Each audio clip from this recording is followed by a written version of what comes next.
Yo, what it is, YouTube? It's your boy Nitsa coming back with another bullseye of a video here today. I want to talk about 50 Cent's whopping $80,000 vocal chain. Talk about a little bit of his signal flow and how, I feel like these tools really complemented his flow in the way that he brought in a new type of style into the game. I just loved how, in the early 2000s, he was one of those rappers that was giving us a little bit of that gangster rap, but he was also giving us a lot of melody and a lot of smooth, catchy hooks, timeless hooks that he was giving us. So the very first thing that we want to look at today is his actual microphone that he was using. It looks like 50 Cent, he was a little bit different with his microphone. A lot of the times these big artists are using tube microphones. I will also show you how you guys can replicate this chain.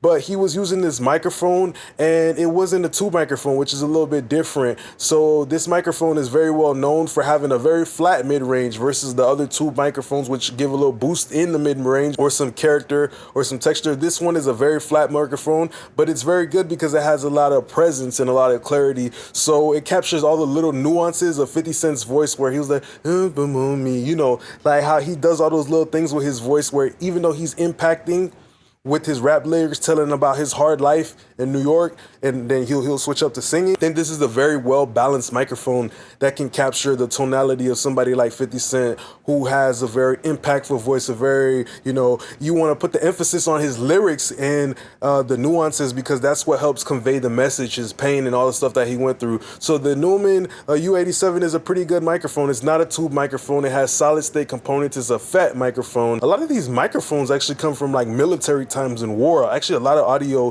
stuff comes from that time when they were trying to transfer information through the, the intercom, the PA systems or whatever. And the human ear is actually not really used to listen to clear things. When you go outside in nature, there's a lot of distortions, like with the air, the wind, the moisture, the humidity. All of these distortions our human ear is already naturally geared to. So it's very interesting to understand that how things like harmonic distortion is pretty pleasant to our ear, and it helps us understand things better rather than a flat digital recording. That's why people say even though they have a good digital recording, it might still feel like it's lacking life. And the next thing that we have with 50 Cent, it looks like 50 Cent, when he was in that studio, he would be using the Avalon 737 preamp, which is amazing because it's all like a complete channel strip, triode tubes on the input and the output, but it also has a optical circuit in the middle. So we all always know that the optical cell kind of is like using light to actually do the compression. So it's very slow, but it actually looks like the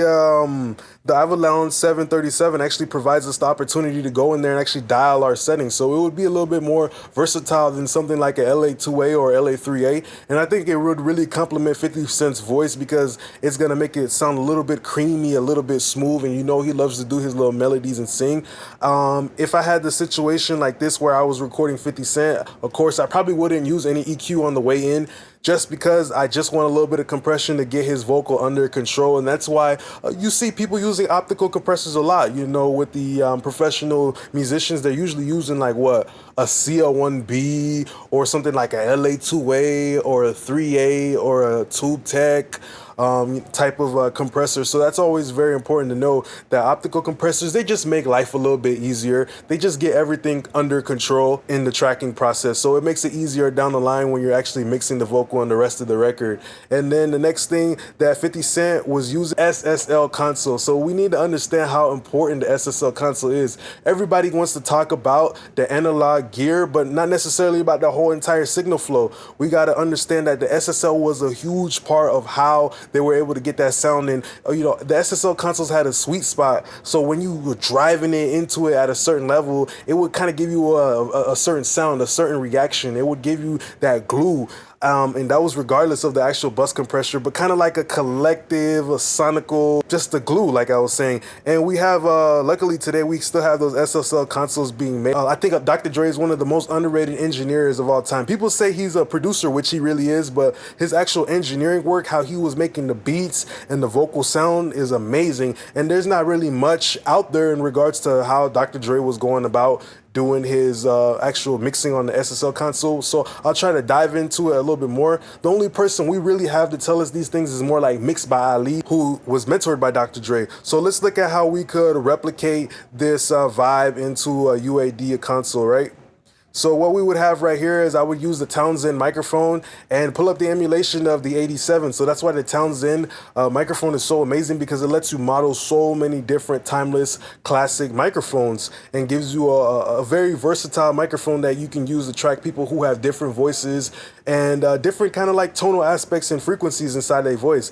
Then the next thing after that we got is the Avalon. I would definitely use that on 50 Cent's voice. It would give me some of that creaminess, some of that tube vibe, some of that character that helps his flow, go through a lot when 50 Cent's rapping about, if it's whether it be relationships or getting money. I feel like the Avalon just complements his vocals so much because of that tube circuitry and also the optical compression, just making things so easy. And the beautiful thing too is you get to pick the ratio. So that's why the Avalon is pretty good. The compression circuit specifically, because it actually lets you go in there and dial in the attack and release settings where other optical compressors don't really allow you to do that. And that's just due to the nature of optical components. It's using light, and there's no real way to actually like control that, but some people have figured it out. And the last thing, let's just talk about the actual SSL channel strip that we would use. So I'm noticing that a pattern with a lot of throwback engineers is that they actually didn't like to use the actual compression circuit, and that's maybe just due to the overall snappiness of that VCA type of compression. People usually didn't use the board compression for vocals. They'd probably designate that to other things. And even with the EQ of the SSL, we'd probably just be boosting a little bit of high mids and a little bit of a high shelf just to give it some a little bit more presence. That's the most important thing about 50 Cent's voice. He was doing those melodies and rapping together, so that's why it's good to help all those little things cut through. And I really like the way that the SSL actually gives us the option between the brown and the blackie knob. People would go in there and they would actually replace the knobs, and I think it was like something with the actual module, they would do something with it. But the most important thing about that is the SSL is just pretty versatile and a very important component of why the music sounded so good from back in the day. A little bit of flavor, a little bit of punch, a little bit of glue. So this is pretty much the end of the video that we have for today. If you guys do have any more questions or any more ideas for different types of videos, drop it down below. Just want to say thanks for being a great part of my YouTube family. Peace.